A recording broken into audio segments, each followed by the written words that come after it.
Welcome to Chapel today. We have a guest that I'm happy to introduce all the way from Texas. Felipe Hinojosa is a history professor at Texas A&M. He's also an author, and he's done a lot of training in anti-racism over the years. He's going to tell us a little bit about his work and life in Texas and reflect on the theme of belonging. Thanks for joining us today. Thank you. It's great to be here with everybody remotely or however else we need to do this. I was born and raised in Brownsville, Texas, which is a border community. If you can picture the map of the United States, Brownsville is on the southernmost tip of Texas, right on the Gulf Coast. So I grew up with hurricanes, and I grew up with a lot of humidity. And I grew up in a nurturing community of predominantly Mexican-American, Mexican immigrant. Since we are right on the border, the community was probably about 90 or 95% Mexican-American. And it was a nourishing community in the sense that, people that looked like me, looked like the rest of us were in positions of power. My teachers were all Latino or Latina. The principal, everybody could pronounce your name correctly.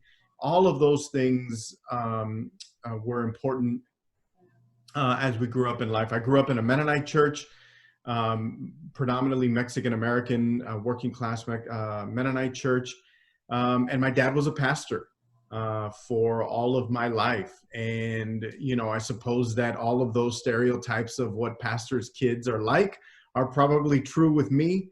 But I got somewhat reformed when I got to college. So that's a little bit about me. I love the borderland, and the border region is such a special place to me. Obviously because it's where I grew up, but also because it's a place that I,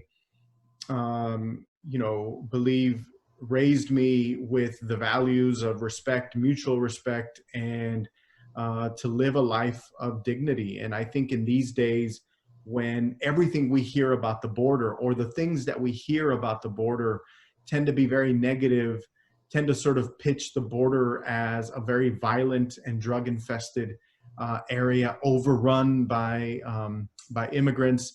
I hope that in this brief session that you and I have, that I can present to you a different vision of what the U.S.-Mexico borderlands are all about. Well, thank you. You mentioned going to college. Can you talk a bit about how that came to be and what that experience was like for you? Yeah, it's funny because I was very, very close to actually going to Eastern Mennonite University. I had applied to EMU. First of all, I knew that I needed to leave Brownsville, leave my hometown. I wasn't doing very well academically at the local community college that I had enrolled in. And, it's almost like the community college was a carryover from high school. And so all of my high school friends just jumped over to the community college, and none of us were really taking our education very seriously. We started working, we had jobs, and we were making a little bit of money. And so we were excited. But I knew that I had to leave because in order to pursue the education, or my education, which I really wanted to do, I had to get out.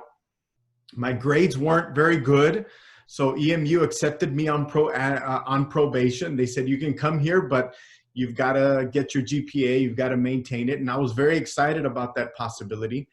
But about a few months after that, I had this life-changing experience where I participated in an anti-racism drama team with Mennonite Central Committee in the summer of 1996. That experience took me to the West Coast. It was a summer-long experience in Fresno, California, but all over the West Coast. And basically what it was a group of young people that got together to talk about race and racism in our communities, Black and brown people mostly. And we spent the summer doing that. And after that experience, I knew that I had to go west. I knew that for me, I needed to be where there were more Latinos, and the West Coast offered me that in the late 90s. I had the same problem. Grades weren't very good. And so the university that I went to, Fresno Pacific University, also accepted me on probation. But I got in, I was determined. And even though, the school counselor wasn't very excited about me being an English major, I remember being on the phone and the counselor saying, you might want to consider signing up for another major because your grades are not very good. And the English major here at Fresno Pacific is a very difficult, very rigorous one. And it was almost like what we say in Spanish, it gave me ánimo, it gave me ganas, it gave me this, once they told me I couldn't do it, then I knew it was like, well, that's exactly what I want to do. But I got to college and I knew already that I was behind. A lot of my friends grew up very differently. It was a majority white school. And so with that comes a type of economic privilege that a lot of students had over me. And so I remember very clearly being behind on the kinds of readings that I had never done as a child that my other peers had done. I took a class one semester on C.S. Lewis. I don't know if any of you know who C.S. Lewis is, but he's a Christian apologist, a great, great writer.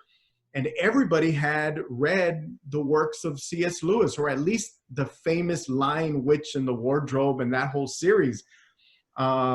In the 90s, the movies weren't out yet, so I didn't even know about it, right? I couldn't just go watch the movie, or at least I didn't know where it was. I had never heard of C.S. Lewis to begin with.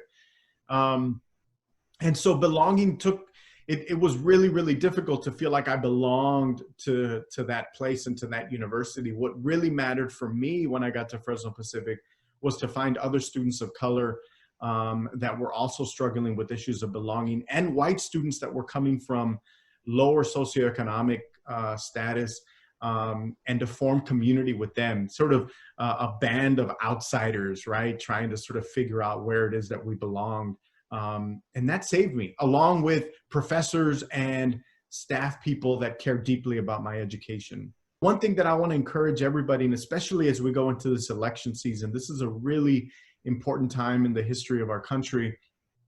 I think the most important thing you can do is to understand that we need to be as honest as possible with each other around issues of race, and to talk about these things. If you have questions about something that you might not understand, it's okay. That's what we need to do. We need to engage in conversations around the legacy of slavery in this country, or the history of immigration, or the ways in which immigrants have contributed to this country and made it what it is today.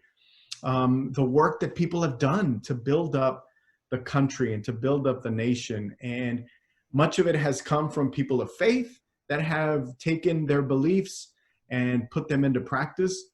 And a lot of it has come from people with no faith and no faith background, who believe in a democratic society and who believe that we need to work to make this a better place. I can't stress it enough, just to have conversations with your friends, talk openly with each other about it, ask questions to your teachers. Certainly us as teachers don't have all the answers, but it's in the engaging and it's in the conversation that we can learn from each other and learn from our experiences and all of that.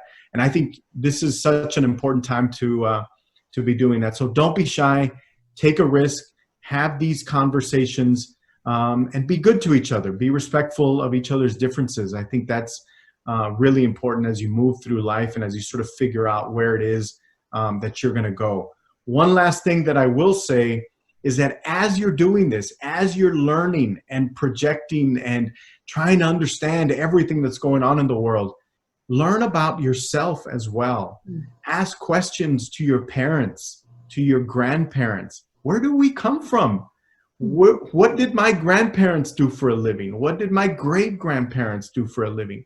Because one of the things that I tell my students repeatedly is that the only way that when we know who we are, when we know where we come from, when we know our family history and our family story, we are much better prepared as human beings to deal with a multicultural and diverse world.